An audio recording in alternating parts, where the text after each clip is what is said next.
Salut, c'est Alexis et vous écoutez le podcast de Contournement sur les technologies no-code. Chaque semaine, on part à la rencontre des personnes les plus intéressantes dont les projets vous feront découvrir toujours un peu plus de cet écosystème en plein essor. Cette semaine, je reçois Guillaume Coulon qui a cofondé OnTrain, une société très innovante dans le domaine de la formation professionnelle. Il va vous raconter comment ils ont démarré leur activité sans aucun financement, mais ont pu quand même grossir très vite grâce à un usage avancé des outils no-code. Ils ont en particulier construit toute leur plateforme avec Bubble, mais font aussi un usage très poussé de Zapier ou Airtable. Un exemple assez remarquable d'opération boostée au no-code que vous allez découvrir tout de suite. Salut Guillaume et bienvenue sur le podcast de Contournement. Merci de prendre un peu de temps dans ton été pour qu'on discute ensemble de OnTrain, la société que tu as cofondée. C'est Lucien qui m'a parlé de vous pour la première fois. Et c'est marrant parce qu'il me disait, on parle tout le temps de Comet qui a bootstrappé avec du no-code, qui ont fait 500 000 euros de revenus annuels. C'est un peu l'étendard un peu du no-code et on a un peu retourné cet exemple dans tous les sens. Et moi, j'ai rencontré ces gars de OnTrain qui ont fait à peu près pareil avec du Bubble. Et donc forcément, ça a attisé un peu ma curiosité. Donc voilà, en plus, on a eu l'occasion un petit peu après d'échanger. Donc je sais que votre histoire est assez intéressante. Et voilà, on va en parler aujourd'hui donc dans le podcast. Et puis il y a un deuxième niveau de no-code aussi dans tout ça, puisque vous faites aussi des formations au no-code. En tout cas, dans le cadre de vos formations, il y a du no-code de ce sujet. Donc voilà, tu vas nous raconter tout ça.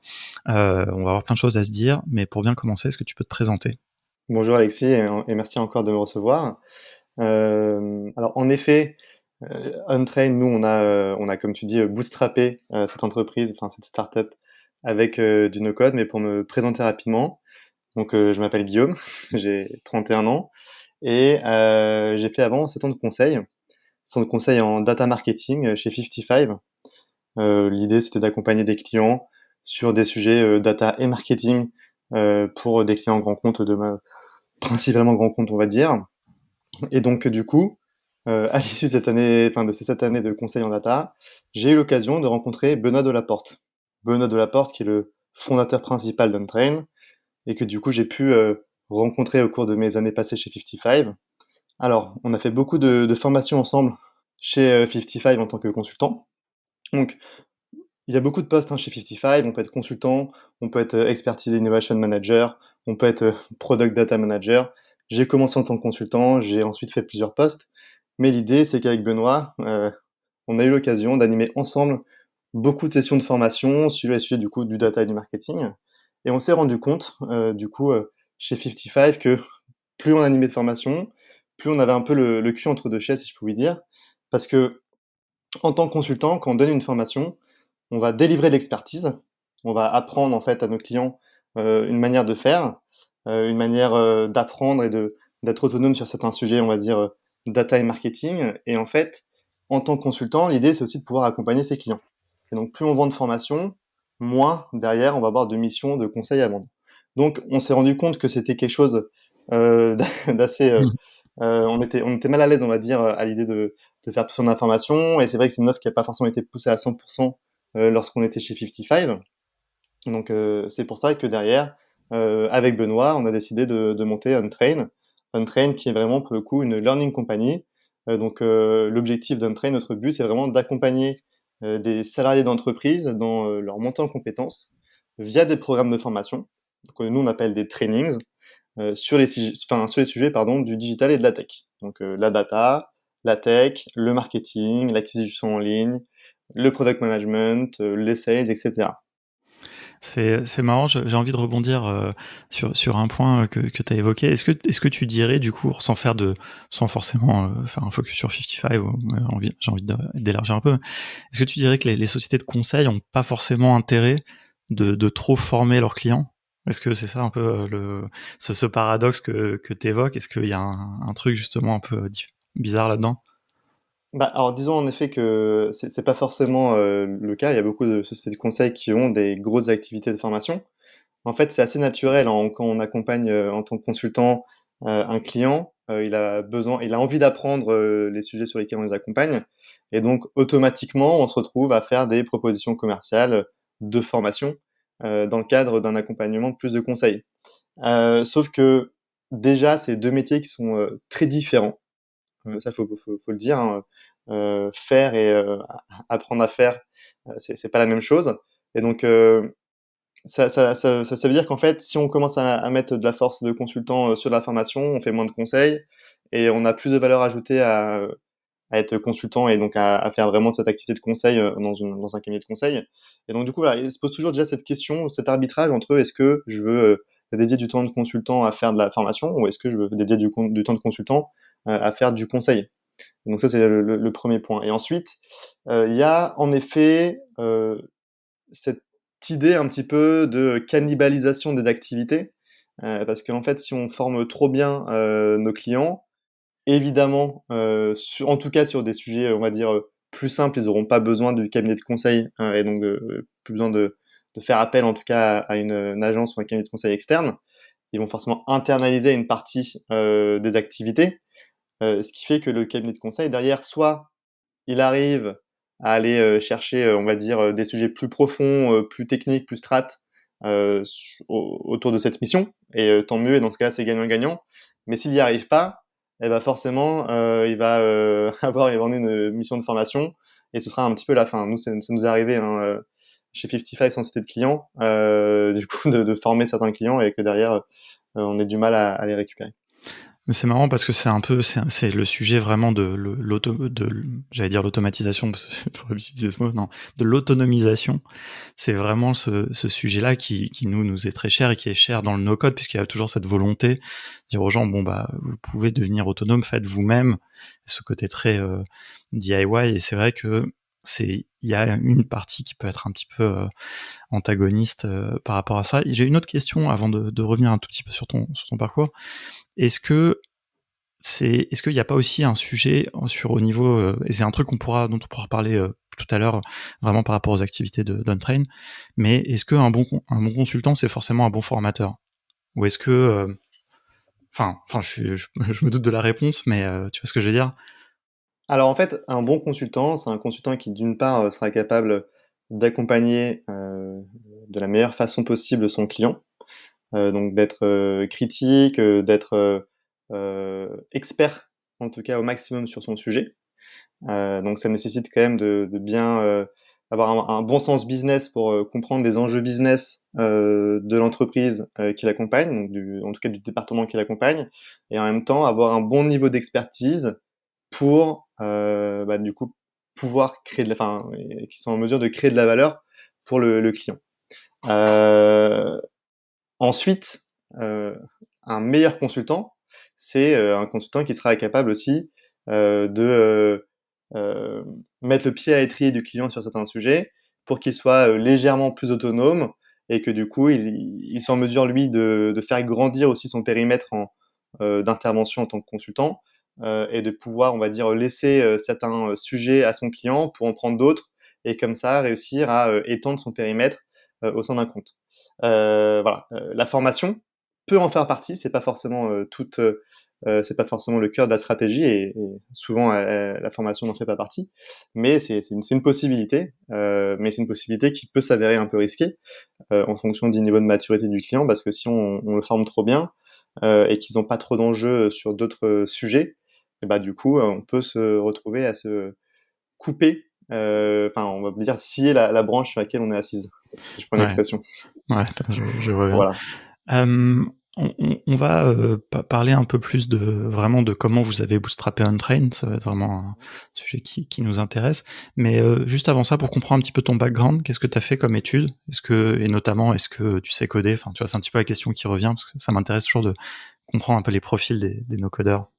Alors, j'ai fait, super-héros, Elisa Super-héros qui est une école d'ingénieur, heu, normalement, spécialisée dans l'aéronautique, mais je n'avais pas suivi cette, trajectoire-là. J'ai décidé de rejoindre 55 parce que j'étais, passionné d'innovation et de tech à l'époque, donc j'ai vraiment, commencé 55 juste après mes études. Pendant 3 ans, j'ai fait du conseil, j'étais consultant, 2 ans et demi, 3 ans et ensuite j'ai fait un peu plus d'expertise et d'innovation. Donc expertise et d'innovation, c'est le moyen, on va dire, d'accompagner ses clients, d'un point de vue plus, tech et outils. Donc j'étais plus consultant, mais j'étais vraiment expert et on les conseillait sur, des choix, d'outils à mettre en place pour, collecter la donnée, pour traiter la donnée, pour la visualiser, et on était vraiment mis en avant-vente, en après-vente, sur les, différentes missions de consulting pour être garant en fait et faire rayonner l'expertise tech de 55.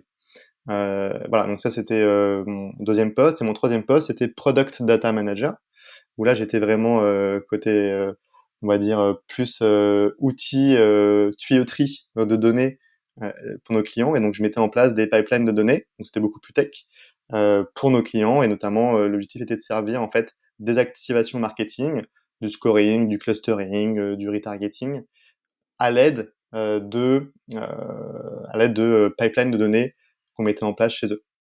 Voilà, donc là, c'était beaucoup plus tech. J'ai appris à coder ici. Je code en toute humilité, je code juste sur du SQL. Et encore, c'est le langage le plus simple qu'une personne puisse apprendre. Voilà, l'idée, c'est de savoir requêter des bases de données. Donc, j'ai l'occasion de faire des requêtes un peu plus avancées que simplement requêter une base de données. Et voilà, l'idée, c'est que moi, j'ai appris juste ce langage de programmation-là. Je passerai celui que j'ai pu apprendre quand j'étais en école où j'ai tout oublié. Ok, Moi, d'accord. je Mais suis donc pas pas du tout forcément de, développeur, je suis d'accord, pas forcément de dev web classique de HTML. Ok. zéro Euh, dev web, zéro dev HTML. J'ai une lecture, on va dire, de ce code. Je peux le comprendre parce qu'en fait, à force d'avoir vu passer des langages de programmation, on va dire que j'arrive quand même à prendre un peu de recul et à identifier ce que fait certaines balises, ce que font pardon certaines balises ou autres. Mais par contre, en effet, je me considère pas du tout comme développeur et je ne saurais pas développer un site internet. ok. Non, j'aime bien toujours prendre un petit peu de temps pour justement établir un petit peu les conséquences, les compétences. Je suis pas bien réveillé ce matin, décidément. Les compétences, tu vois, parce que voilà, comment est-ce que tu abordes, tu vois, le bubble, par exemple, tu vois, parce que souvent, encore hier, hein, j'ai eu un call avec quelqu'un, il me disait, ouais, bah, pour bubble, il faut être développeur, quoi, pour utiliser bubble, tu vois. Et je trouve que là-dessus, il y a beaucoup de choses à démystifier, c'est un peu un des enjeux du podcast. Mais, dis-nous, alors, raconte-nous un petit peu vraiment le début d'Untrain. Moi, j'adore les histoires un peu d'entrepreneurs, et surtout quand c'est bootstrappé. Alors, en effet, donc nous, Untrain, hein, je le répète, mais on se définit comme une learning company. Donc, on organise des trainings, des sessions de formation pour des salariés d'entreprise. On a deux formats pour ça. On a un format one-on-one, que nous, on appelle training duo. Et là, c'est vraiment une sorte de mentoring entre un expert. Alors, juste, ouais, pour revenir un petit peu sur notre méthode avant de rentrer dans le détail et parler de la Hmm. plateforme.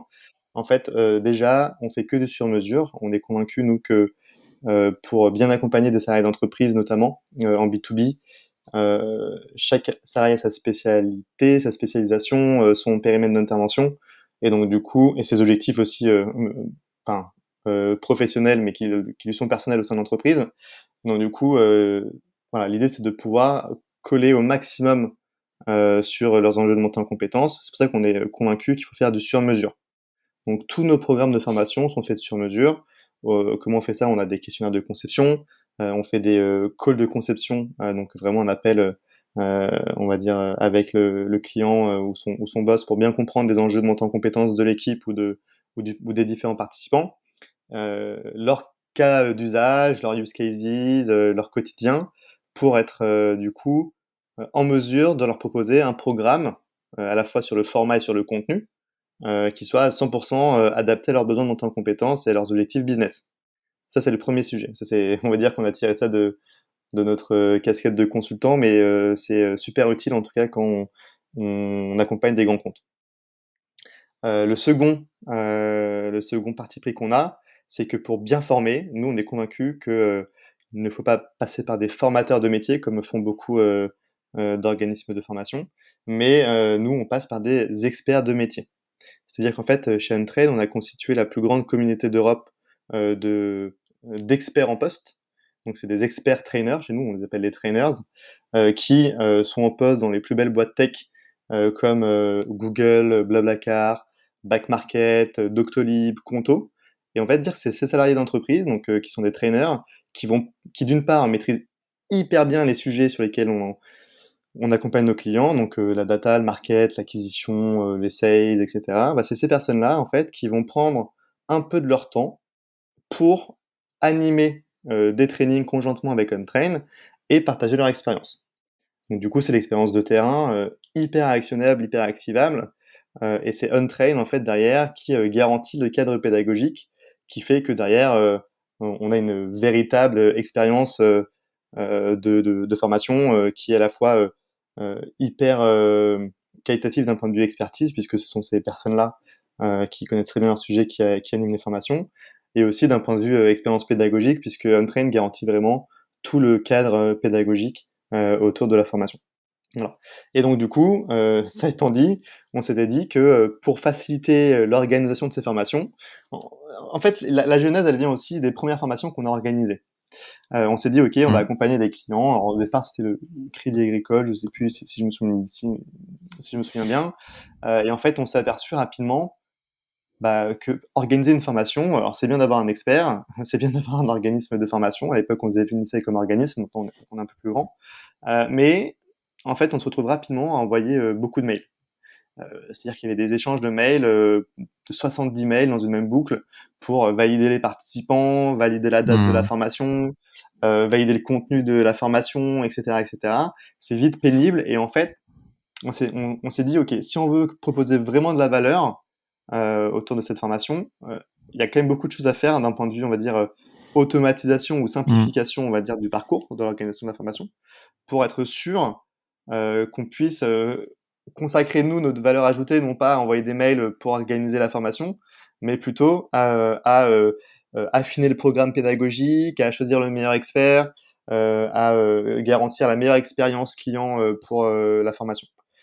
C'est pour ça qu'on s'est dit, est-ce qu'il n'y aurait pas une plateforme à développer? Une Tu plateforme qui va permettre... Ouais, Je t'en non, prie. juste une petite question justement avant de faire ce constat, juste une petite question qui m'intéresse aussi moi de mon point de vue un peu aussi d'organisme de formation. Est-ce que vous avez fait des recherches sur les outils qui existeraient potentiellement pour vous simplifier la vie? Tu vois, avant de vous dire il faut développer quelque chose, ou est-ce que le constat, tu vois, c'était tout de suite de se dire il faut faire un truc sur mesure, quoi. Alors, du coup, c'est un très bon point parce qu'on s'est posé la question. Et au départ, en fait, on a utilisé d'autres plateformes. On est passé par 360 Learning au début, qu'on a intégré chez le client. Et on s'était dit, à quoi bon développer une plateforme? Il y a forcément des outils en marque blanche qui peuvent proposer cette solution et du coup nous simplifier la tâche. Sauf que nous, en fait, toutes les plateformes qui existent, elles sont très bien pour partager du contenu, pour gérer des participants, etc. Mais elles sont pas spécialement construites autour de l'organisation de la formation. D'accord.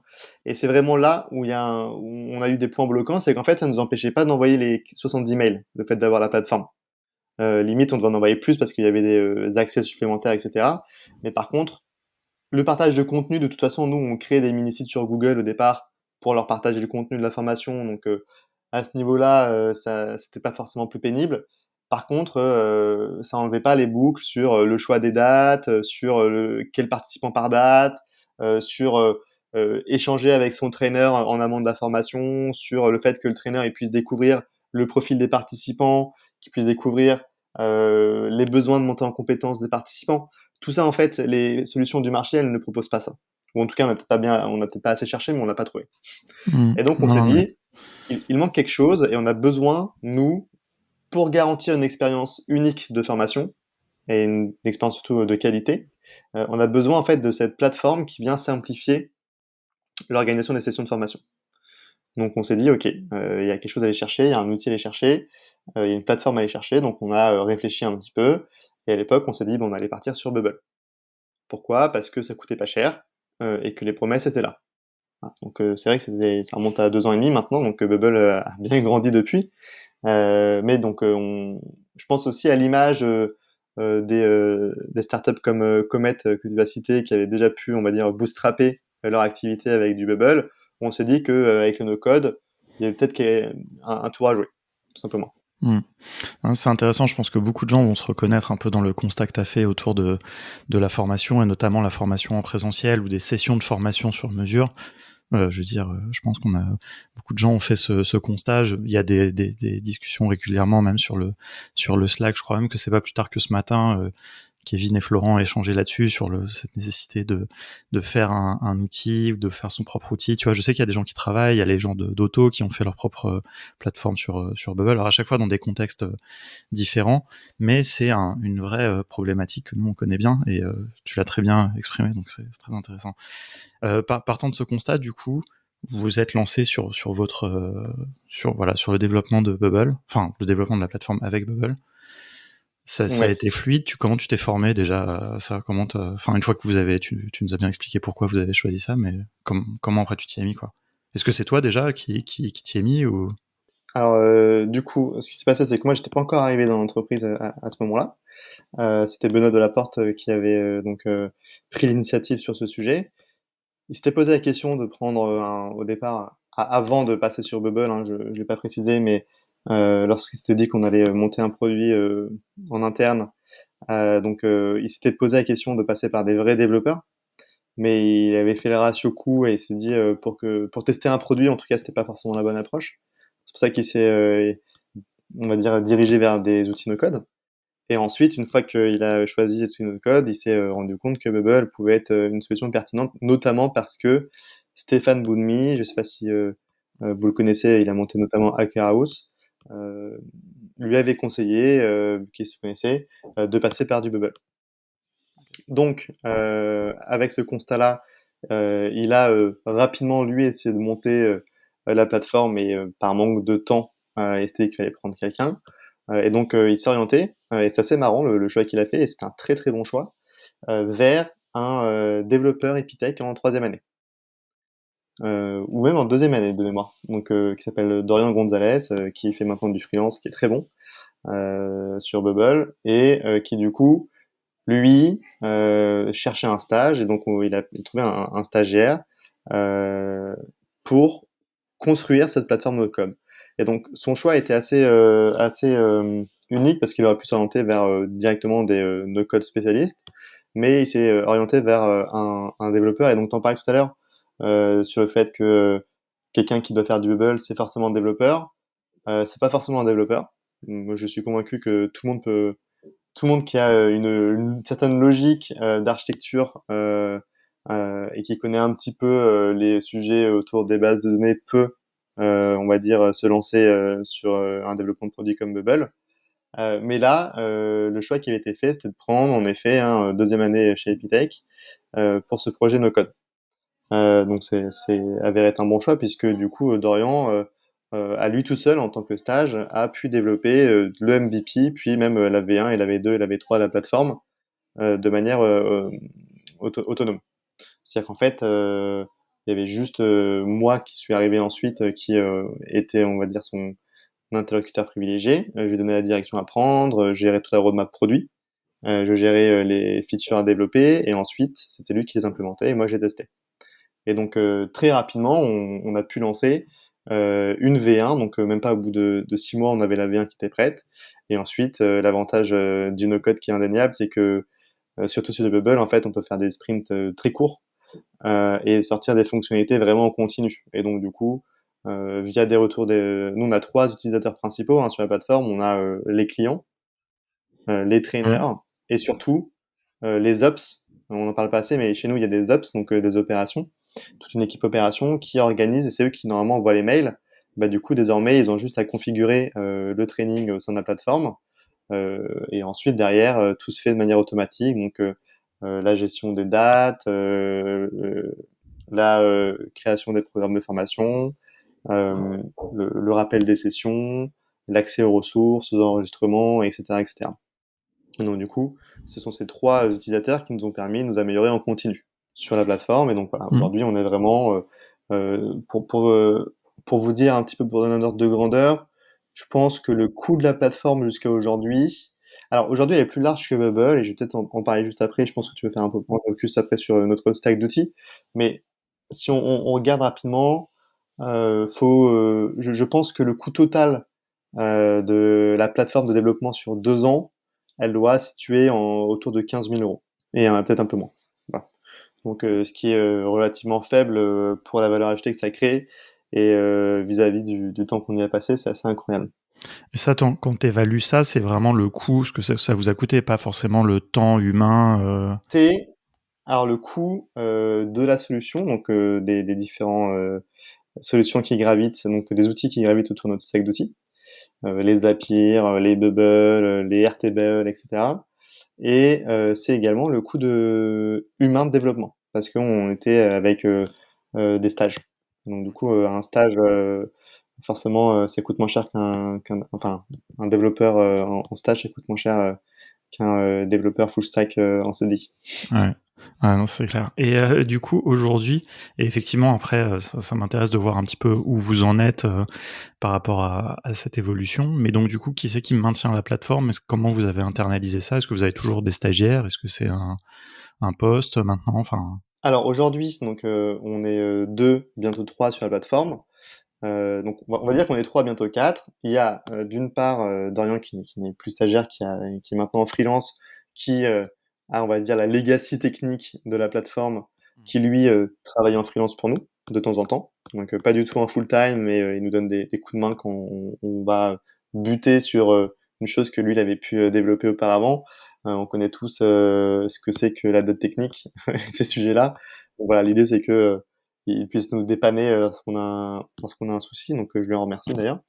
Ensuite, on a un CDI en full time qui s'occupe lui de gérer la plateforme Bubble et aussi toute l'archi no code de manière générale qu'on a pu mettre en place chez Untrain.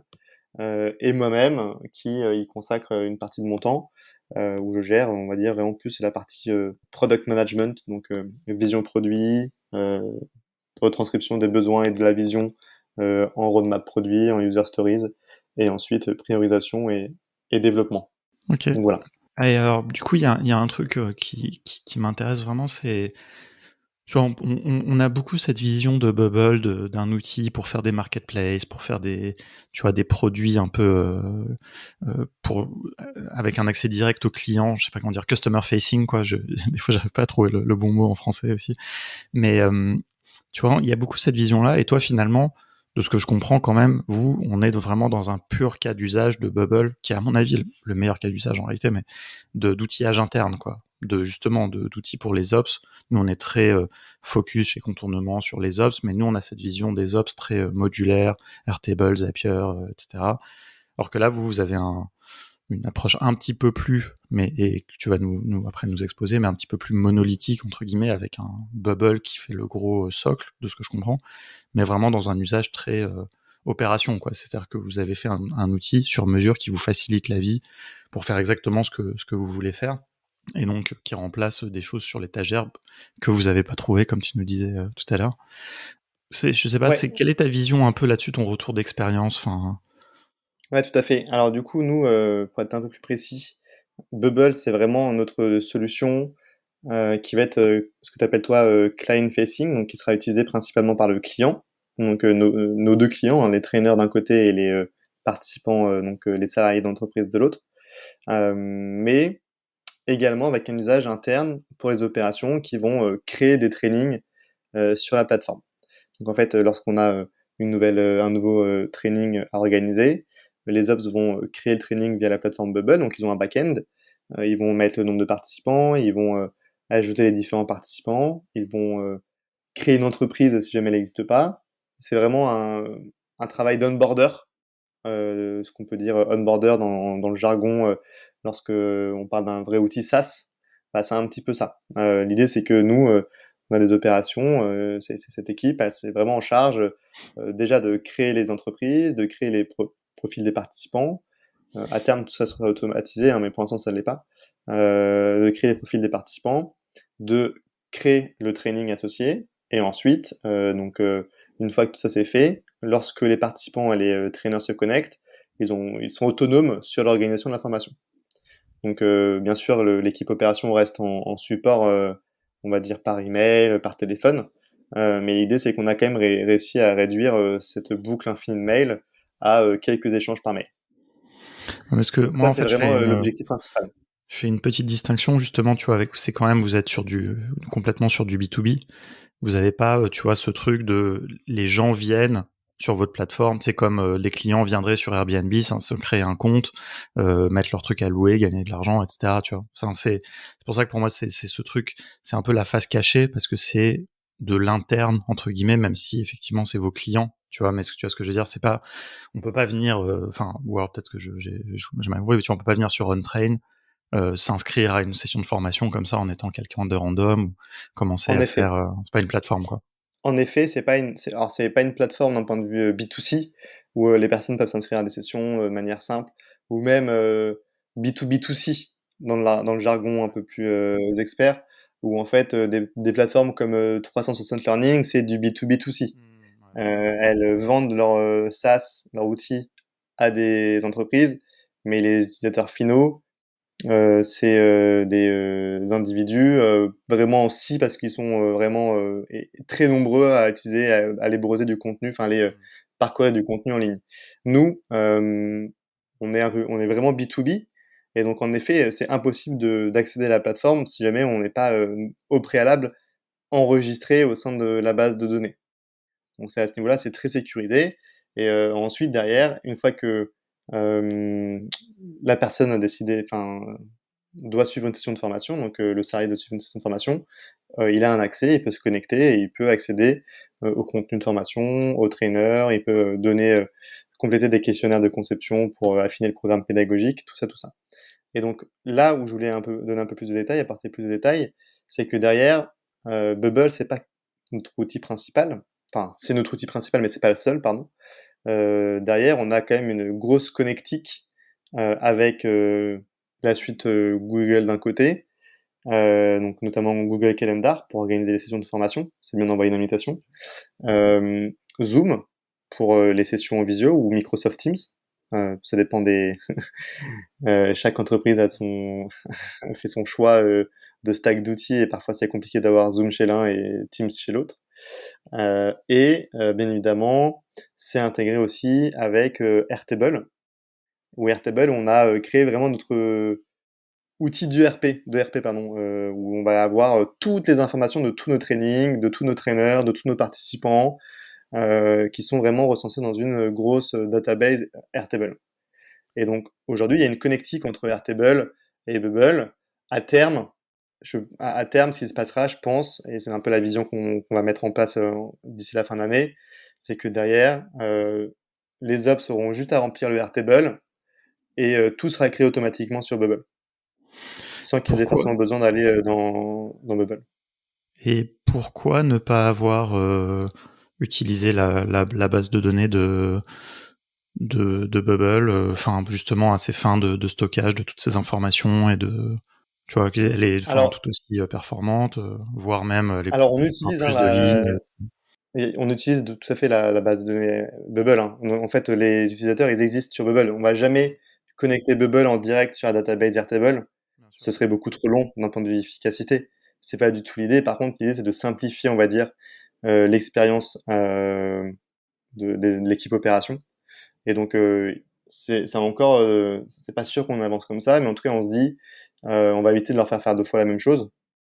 Donc du coup, soit ils compléteront uniquement, aujourd'hui, en fait, l'équipe commerciale, comment ça se passe, c'est que l'équipe commerciale vient remplir, des lignes, de lead dans, la base de données Airtable et en fait, cette ligne, elle contient un peu toutes les informations sur le client avec les participants, avec, les sujets de la formation et cetera et donc du coup, on se dit qu'on peut exploiter cette information pour nourrir un peu, toutes les données et les besoins d'information de l'équipe opération et donc en fait, on se dit: «Il y a peut-être un passerelle à faire entre les 2, sans forcément que l'équipe opération ait besoin de tout réécrire».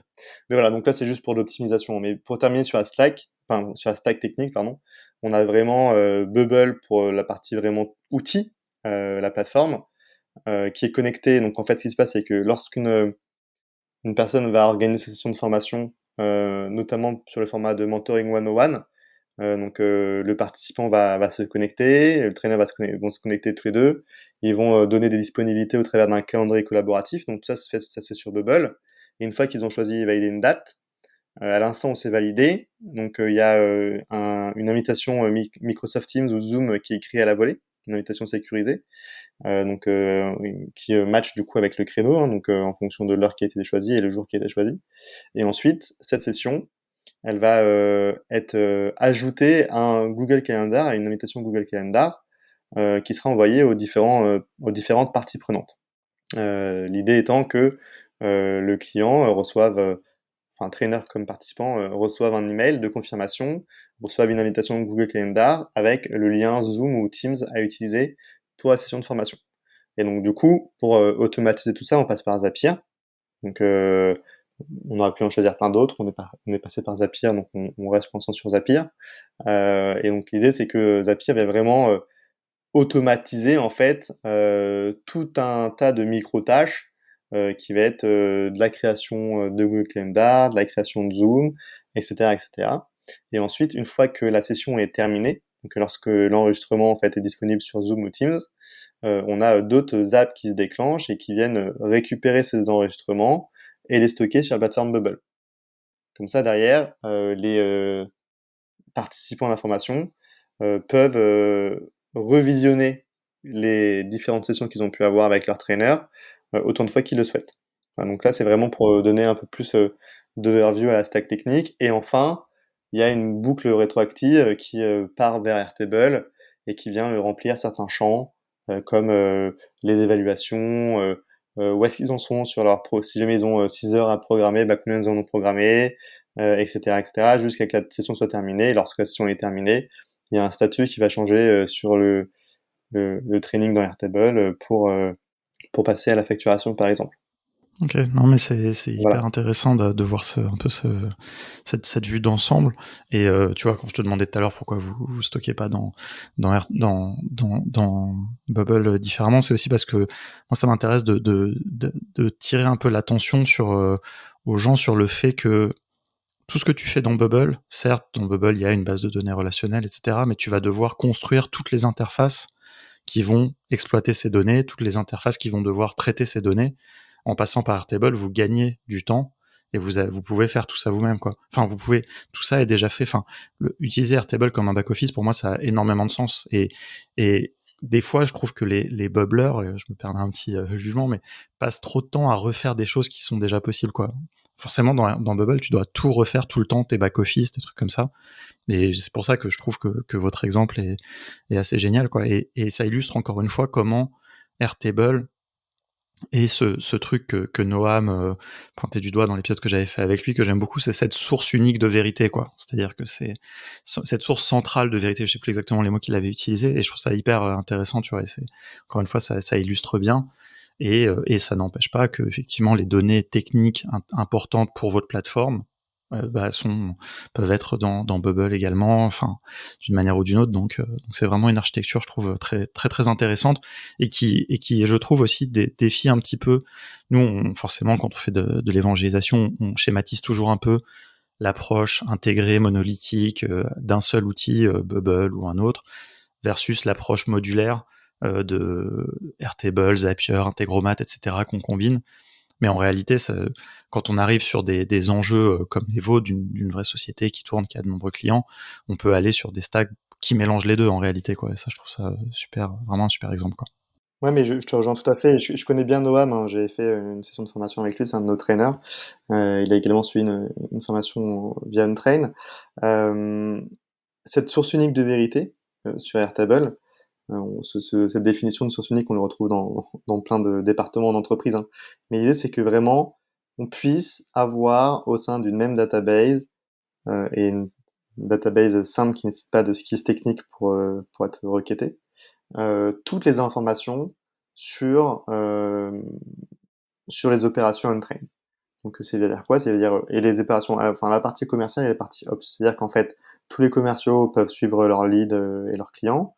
Toute l'équipe opération peut suivre training par training leur avancement, les traîneurs qui y sont associés, les factures qui y sont associées, et tout ça se gère de manière très simple en fait. Et on s'est dit, à quoi bon recréer une machine de guerre dans Bubble quand quelque chose le fait très simple. Alors on se retrouve avec la problématique que j'ai un petit peu pointée du doigt, qui est que parfois il y a des doublons entre les données qui sont dans Bubble et les données qui sont dans Airtable.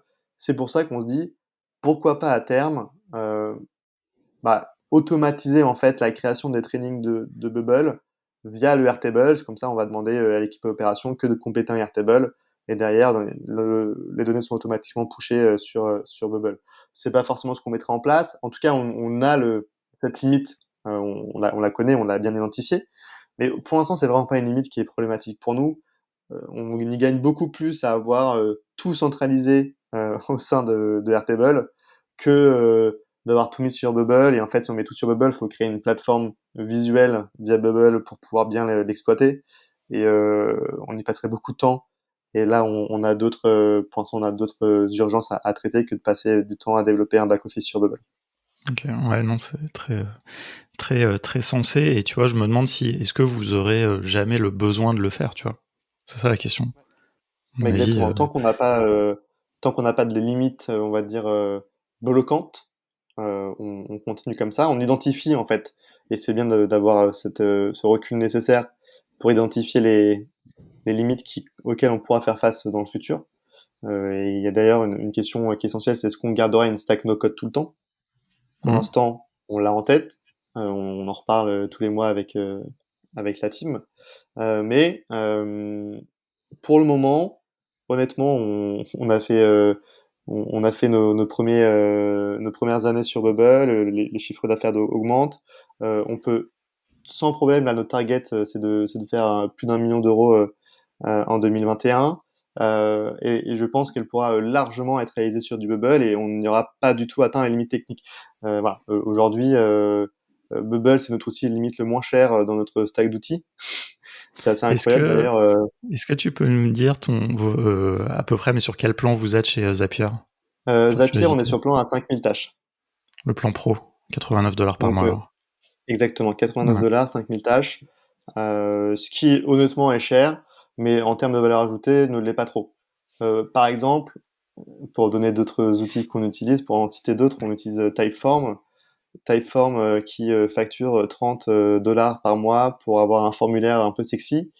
En termes de valeur ajoutée, on est vraiment dans le bas du panier par Hmm. rapport à un Zapier qui va gérer l'automatisation de toutes nos tâches ou bien un Airtable. Ah, c'est assez Hmm. incroyable, hein. Honnêtement, je trouve que le marché des outils, il est assez, il n'y a pas trop de logique sur les modèles de rémunération.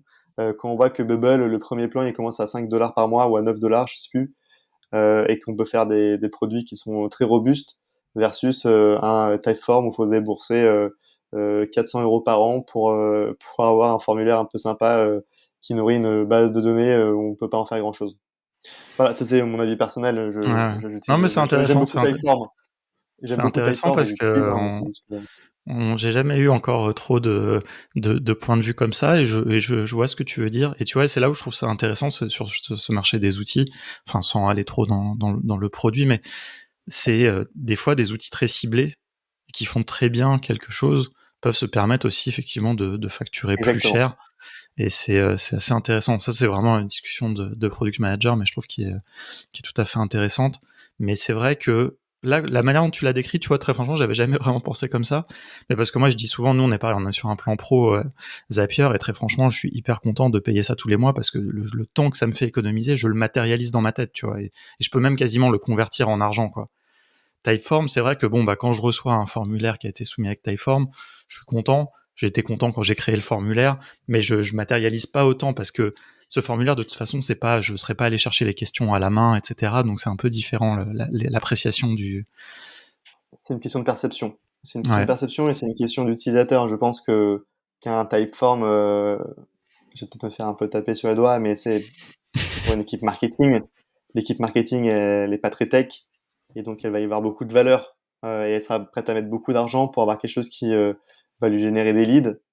Donc forcément, elle va pas percevoir de la même manière le ratio prix retour sur investissement parce qu'en fait, de toute façon, elle a pas le choix parce qu'il y a pas trop d'autres outils. Enfin, en tout cas, ils sont pas hyper connus. Et en plus, elle avait l'habitude d'envoyer des mails et maintenant ou un Google Form. Et elle s'est dit, en vrai, c'est vrai qu'un Typeform bien sympa, c'est quand même un peu plus, un peu plus marketeux, en tout cas, Ouais. et ça a créé une image plus, plus premium de l'expérience utilisateur et donc ils seront prêts à mettre $30 par mois. Moi, je suis Mais pas bon. complètement. Enfin, je trouve que non, mais c'est hyper intéressant. Mais tu vois, je trouve que ce que tu sous-estimes un petit peu, c'est aussi la, la qualité de l'ergonomie pour la création du formulaire. Tu vois, c'est-à-dire que c'est cette équipe marketing dont tu parles, et pour elle, utiliser Jotform, c'est beaucoup moins cher, mais franchement, c'est beaucoup moins agréable et facile à utiliser. Et comme tu dis, ces marketeurs, ils sont pas forcément techniques. Avec Typeform, il y a quand même je trouve, une aisance. Et si je tire, je trouve que Tally est encore mieux là-dedans. Mais bon, du coup, Tally, ils sont pas du tout chers, donc c'est pas un bon exemple. Mais tu vois, dans la création, tu vois, aussi a de la valeur. Tu vois, tu payes le design, l'ergonomie, les experts du X qui ont produit ça, quoi. Bon, je dis ça peut-être pour les défendre un peu, je sais pas, mais je trouve Mais qu'il y a de la valeur là-dedans, pas que dans le résultat final, tu vois, du formulaire, quoi. non, mais en plus, je pousse un peu l'exemple un peu loin. Moi, j'ai des traîneurs chez Typeform. Ils sont très bons et je reconnais la qualité du produit qui est évidente. Et je dis juste que le marché de pricing, de toute façon, c'est l'offre et la demande, hein, mais on va pas faire des cours d'économie. Mais le marché des outils, d'un point de vue pricing, il est un peu inégal. Ah, on est Ou d'accord, en hein. tout cas, il y a pas forcément de leçons à en tirer sur le modèle de rémunération des outils parce que c'est un peu on peut trouver vraiment tout quoi. Donc c'est assez Non, mais marrant. c'est très intéressant en tout cas parce que tu vois, c'est une opinion quand même qui est commune. Tu vois, on n'en parle pas souvent, mais il y a quand même pas mal de gens, tu vois, qui disent régulièrement quand même Typeform c'est cher, etc. Bon, on va arrêter de focuser sur Typeform, mais on a la même discussion sur Zapier en fait. Nous, on nous dit souvent pourquoi vous utilisez Zapier et pas Integromat, c'est beaucoup moins cher. Tu vois, et le prix, tout ça. Bon, on pourrait faire tout un épisode là-dessus, mais il y a un dernier point dont j'aimerais parler rapidement quand même, c'est l'aspect plus pédagogique, hein, vraiment de on-train. Tu le disais, vous avez une vraie je pense sincèrement, approche innovante.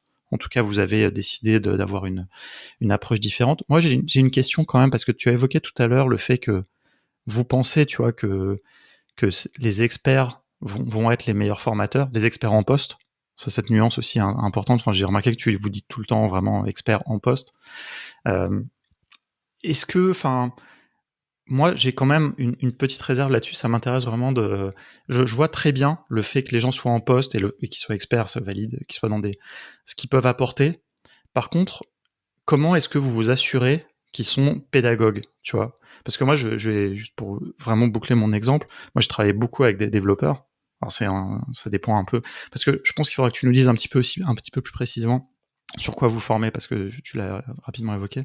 Mais tu vois, par exemple, des très bons développeurs, malheureusement, sont rarement des bons pédagogues, tu vois. Et ça, je l'ai vu à Simplon, on a formé des gens par milliers, et très franchement, c'était très dur de trouver des bons formateurs. Et souvent, c'était pas des très bons développeurs, tu vois. Ouais, je vois tout à fait. Et de toute façon, c'est une question que beaucoup de personnes nous posent, que ce soit côté client que investisseur. Mais alors déjà, pour répondre à ta question sur les métiers sur lesquels on forme, donc on a 5 grandes verticales. On forme au métier de la data et de l'analytics, donc le tracking, la collecte de données, la mesure de la performance, le conversion rate optimization, donc tout ce qui va être amélioration des parcours utilisateurs pour maximiser le taux de conversion, au e-commerce, à la data science, à la data architecture, à tous ces sujets-là. La deuxième verticale qu'on a, c'est le marketing et l'acquisition en ligne. Donc là, ça va être l'inbound marketing avec l'acquisition organique, le SEO, le content marketing, les stratégies d'acquisition gratuite, tout ça. L'acquisition payante avec le SIA, le display, le social ads, les stratégies multicanaux, multileviers, etc., etc. Donc ça, c'est le deuxième grand volet qu'on a, c'est la partie marketing et acquisition. Ensuite, le troisième, c'est le product management et la tech. Donc dedans, on met toute la partie product, définition des roadmaps, organisation de produits en entreprise, rôle du product manager, la partie design avec tout ce qui va être UX, UI, parcours utilisateur, design thinking et méthodes d'amélioration de l'UI et de l'UX. Également la tech, et donc dans la tech, on va avoir une partie langage de programmation dur, HTML, CSS et les langages de back-end également. Mais surtout la partie cloud qui est un peu moins maîtrisée, enfin un peu moins connue en tout cas, mais qui est une des grandissantes en entreprise, et les architectures cloud. Donc comment on développe des applications 100% dans le cloud, quels sont les enjeux, qu'est-ce que c'est que le cloud, l'agilité dans le cloud, les DevOps, les sujets d'infra, d'archi, de monitoring, etc. Donc ça, c'est beaucoup plus tech et c'est souvent orienté équipe IT. La quatrième verticale qu'on a, c'est la partie sales. Donc dans la partie sales, on va vraiment avoir la partie prospection dure, donc avec la lead gen, avec lead generation, donc génération de lead, l'organisation des équipes commerciales avec les SDR, les account managers, les account exécutives, les onboarders, etc. On va également avoir plus la stratégie sales, donc comment on définit une stratégie commerciale, quelles sont les méthodes de pitch, quels sont l'argumentaire de vente à mettre en place, et quels sont les outils qui vont permettre de se piloter tout ça, avec notamment un gros volet qui va être le Sales Analytics. Donc Sales Analytics, c'est comment mesurer la performance commerciale de son activité commerciale.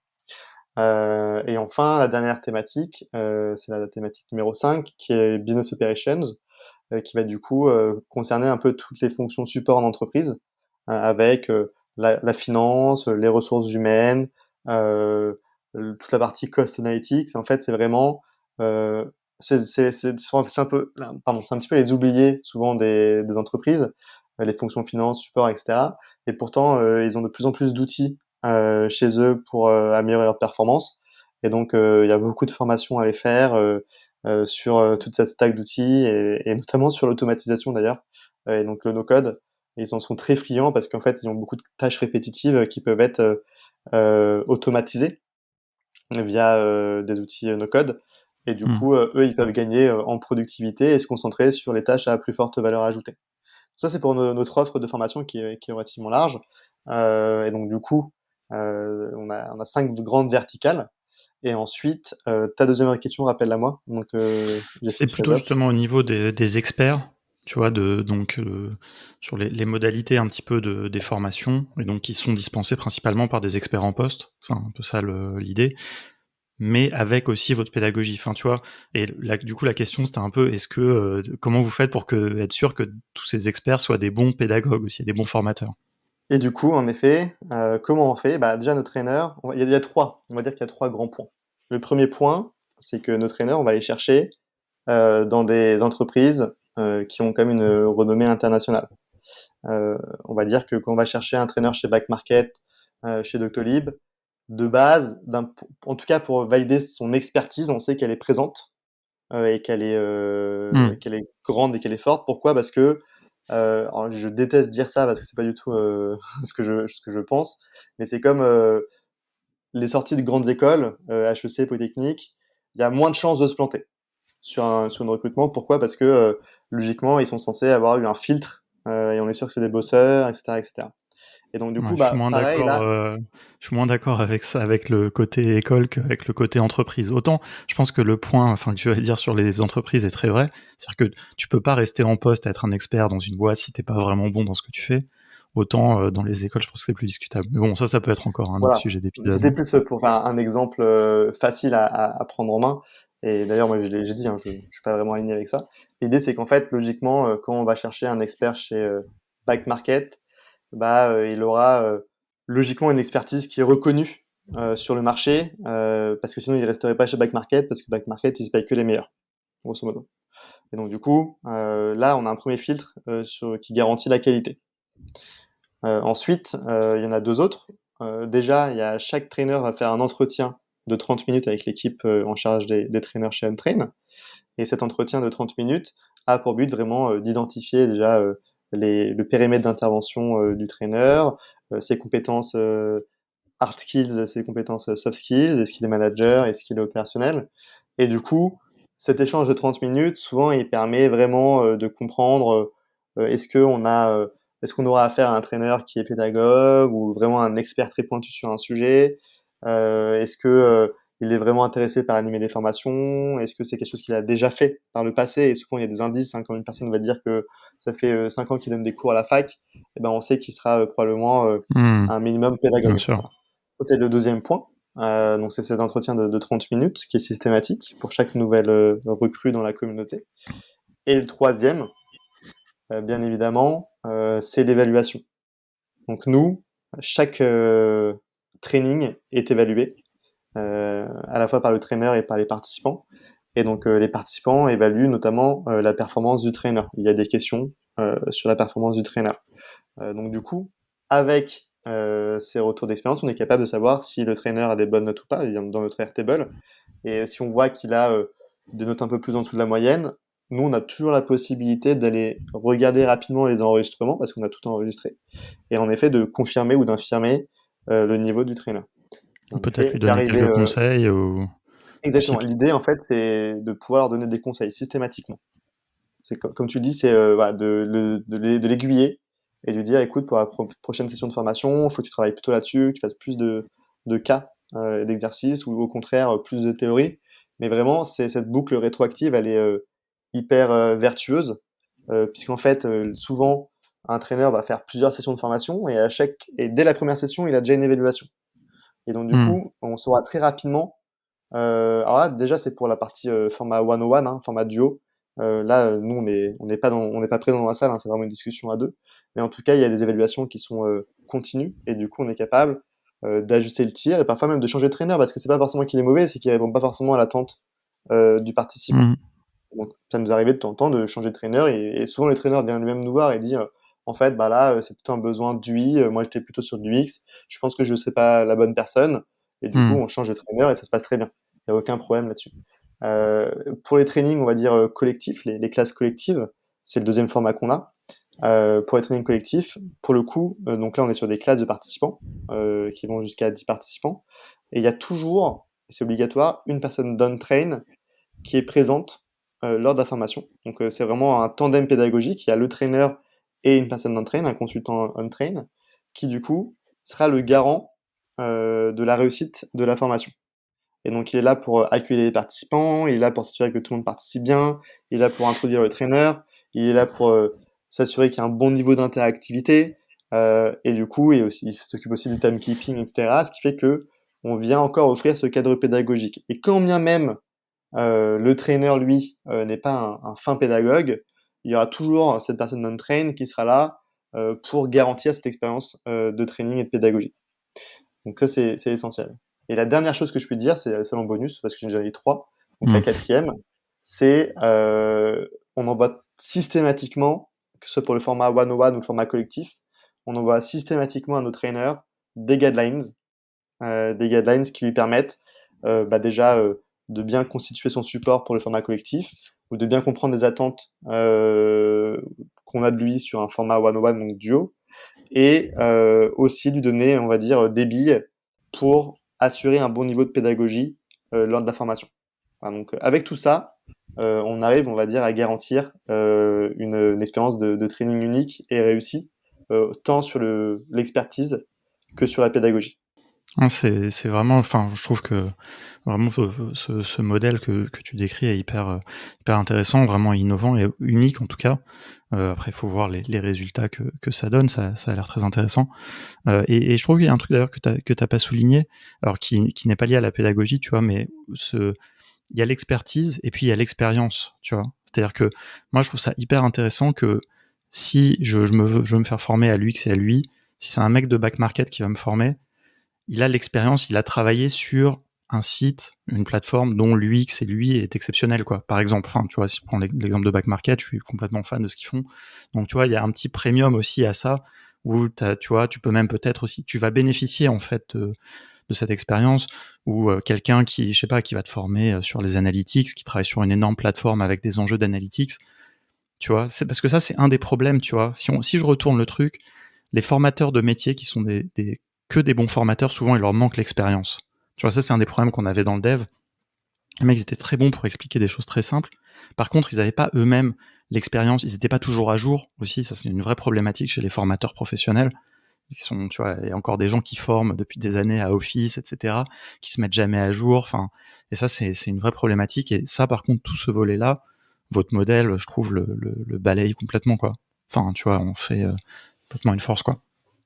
Ouais, c'est tout à fait l'idée en fait, c'est que ces formateurs non pas de métier mais de terrain, Mm. si je puis dire, donc ces experts en poste qu'on appelle nous des trainers, ils ont ils ont l'expérience, comme tu disais, d'une entreprise et d'un quotidien autour d'un métier. Donc en fait, c'est que c'est des personnes qui font au quotidien, qui font face à des problématiques, qui font face à des transformations de boîtes, Hmm. qui ont des enjeux très forts d'un point de vue business. Et du coup, bah, quand bien même ils ne seront pas les meilleurs pédagogues du monde, ils vont apporter tellement de valeur sur les conseils, les recommandations, l'expertise qui sera hyper concrète et actionnable, qu'en fait, on se situe limite à la croisée, et on le dit de temps en temps, on est un peu une frontière floue parfois avec le limite du conseil. Dans le sens où en fait, il y a des trainers qui vont animer une formation et en fait, eh ben, ils vont vraiment travailler sur l'UX ou sur un parcours utilisateur très précis en termes d'exemple de l'entreprise qu'ils vont former. Et en fait, Hmm. ces participants ressortent déjà avec le lendemain quelque chose à les mettre en place ou à continuer à mettre en place. Donc c'est super valorisant. On n'est plus sur de la formation théorique avec des exercices parce qu'ils font tous des exercices, mais on est vraiment sur euh, de l'actionnabilité immédiate pour les participants au travers de ces profils d'experts en fait. Et souvent en fait les retours qu'on a de la part de nos participants lorsqu'ils évaluent les trainers ou la formation, c'est typiquement, ça va être un tel était parfait, il comprenait exactement mes besoins, on avait des problématiques similaires entre son entreprise et la mienne, et du coup, Hmm. ça m'a tout de suite débloqué et j'ai pu avancer. Et d'ailleurs, et je l'ai peut-être pas précisé, mais comment on choisit l'expert, donc le trainer pour une entreprise, il y a deux grands axes de sélection. Le premier axe, bien évidemment, c'est l'expertise. C'est-à-dire qu'en fait, si on a une formation en data science, eh ben, on va aller chercher des data scientists, ça c'est évident, qui ont une bonne année enfin, des bonnes années d'expérience. Donc ça, c'est la partie expertise. Mais également une expertise sectorielle. Ça, c'est important aussi, c'est qu'on va toujours essayer d'aller trouver des trainers qui connaissent bien le secteur d'activité de l'entreprise, soit parce qu'ils sont dans un domaine, on va dire, qui est rattaché, soit parce qu'ils l'ont été dans le passé, ils ont travaillé pour des concurrents ou autres. En tout cas, ce diptyque expertise secteur fait que derrière, il y a vraiment une expérience d'apprentissage qui est unique et qui est centrée sur les besoins de montée en compétence du salarié qui est formé. Super intéressant. Écoute, merci de nous avoir partagé tout ça. On commence un petit peu dépasser le temps. J'aurai encore plein de questions, mais le mieux, c'est qu'on peut-être on poursuivra un petit peu cette discussion sur le Slack de No Code France où tu es présent. Donc voilà, quand je partagerai l'épisode, si les auditeurs ont d'autres questions un petit peu pour prolonger là-dedans. Peut-être si je peux me permettre une dernière question, juste parce que ça, j'ai quand même envie de savoir, mais comment vous recrutez les experts? C'est vous qui allez contacter? Est-ce qu'on peut vous contacter? S'il y a un expert en poste, il peut vous contacter? Enfin, Alors en effet, il y a deux canaux de recrutement. Le premier, donc c'est nous, on fait grandir la communauté sans cesse, hein, donc on accueille beaucoup de nouveaux trainers et s'il y en a qui sont intéressés pour être traîneurs marketing, no code ou autre, qu'ils n'hésitent pas du coup à postuler directement sur le site internet. Il y a une page Nos trainers et dans la page Nos trainers, il y a un bouton Nous rejoindre. Donc du coup, il n'y a pas de souci. Vous pouvez même mettre un Slack sur le Slack et j'y répondrai avec plaisir. Et donc du coup, on fera ensuite cet entretien de 30 minutes. Ça, c'est le premier volet de recrutement. Le second, en fait, c'est euh, lorsqu'on a des sessions de formation qui sont à venir, ou en tout cas on sait qu'on va avoir beaucoup plus de besoins sur un sujet marketing ou sur un sujet product dans les mois à venir. Nous, on va nous-mêmes chasser des profils via LinkedIn. Donc ça s'apparente à de la chasse RH, sauf que on a un taux de réponse qui est hyper satisfaisant parce que aujourd'hui, en 2021, après malheureusement cet épisode Covid, on va dire qu'il y a un peu une transformation du marché de l'emploi et les personnes aiment bien cumuler un petit peu des jobs et donc ce côté un peu digital nomade aussi fait que et ce côté aussi 100% remote ou en tout cas avec pas mal de télétravail font qu'il y a une nouvelle organisation du travail et que les traîneurs ils veulent prendre un peu de temps pour eux pour faire autre chose que leur métier, enfin, autre chose euh, que leur poste principal. Et donc du coup ils vont prendre un peu de temps et ils sont très friands de ce genre d'initiative. Donc voilà, il y en a qui font de la poterie et il y en a d'autres qui donnent des formations avec OnTrain. Ouais, Voilà. j'imagine, ouais, je vois plein de bons côtés à ça. Et bah écoute, merci beaucoup pour tout ça. Est-ce que pour te contacter, donc on a dit qu'il y avait le Slack, sinon c'est quoi les canaux? LinkedIn, Twitter? LinkedIn, Slack, le site internet. Il y a un beau Typeform, vous allez voir, qui est disponible sur le site internet. Donc voilà. Et Est-ce que ensuite, vous documentez un peu ce que vous faites, un peu la partie no-code, tout ce qu'on a évoqué un peu dans la première partie, ou pas trop? sur la plateforme, pardon, sur le site internet, Ouais, ou je sais pas, oui, un petit peu comment, je sais pas, vous on en parle fonctionnez, est-ce que rapidement. vous... On n'en parle pas trop, faudrait qu'on en parle plus. On a beaucoup de choses à faire. On voudrait aussi un peu démocratiser ce qu'on a pu faire nous, en faisant une série de publications sur LinkedIn, en mettant aussi, on va dire, en offrant notre structure d'outils, notre architecture d'outils, nos codes pour que les gens puissent s'en inspirer. C'est quelque chose qu'on a dans les petits papiers, mais qu'on n'a jamais eu le temps de mettre en place. Mais euh, on l'espère en 2021, J'imagine. ce sera fait. Cool. Bon, bah j'espère pour vous. Merci beaucoup, et Bah, puis à merci très beaucoup, bientôt alors. Alexis. Salut. Merci beaucoup, Alexis. Salut.